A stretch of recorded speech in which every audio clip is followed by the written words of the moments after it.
Hello friends, তোমরা কেমন আছো? চলে এলাম একটা নিউ ব্লগ নিয়ে। আর দেখো, সকাল থেকে রান্না বান্নার তোড়জোড় শুরু হয়ে গেছে, দেখতে পাচ্ছ বন্ধুরা। আমাদের বাড়িতে এত কিছু রান্না হচ্ছে, তার জন্য স্কিপ না করে ফুল ভিডিওটা দেখতে থাকো। বৌদিমণির স্বাদ ছিল। এনাকে তোমাদের পরিচয় করিয়ে দিই। এনার হাজবেন্ড আমাদের মন্দিরবাজার থানার একজন সাব ইন্সপেক্টর। ওনার ওয়াইফ এটা। এনারা আমাদের বাড়িতে ভাড়ায় থাকে।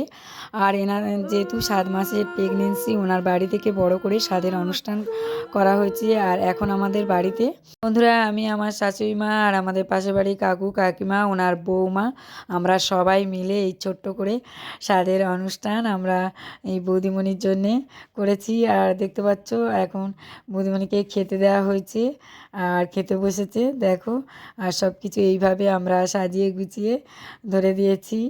আর এখন ওনাদেরকে খেতে দিয়েছি। আর দেখো কেমন হয়েছে, তোমরা কমেন্ট করে কিন্তু জানাবে। এইভাবে সাজিয়ে গুছিয়ে দেওয়া হয়েছে। আর দেখো উনি এখন খেতে বসেছে। এটা 7 মাসের স্বাদ, বৌদিমণির বাড়ি থেকে 7 মাসের স্বাদ দিয়ে দিয়েছে।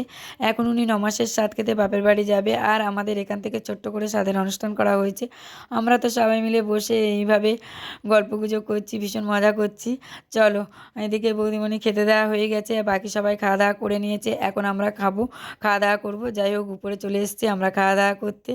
আর আমার শাশুড়ি মা আমাদের খাবার দাবার রেডি করছে খাওয়ার জন্য। চলো, মেনুতে কি কি আছে সেটা তোমাদেরকে দেখাই।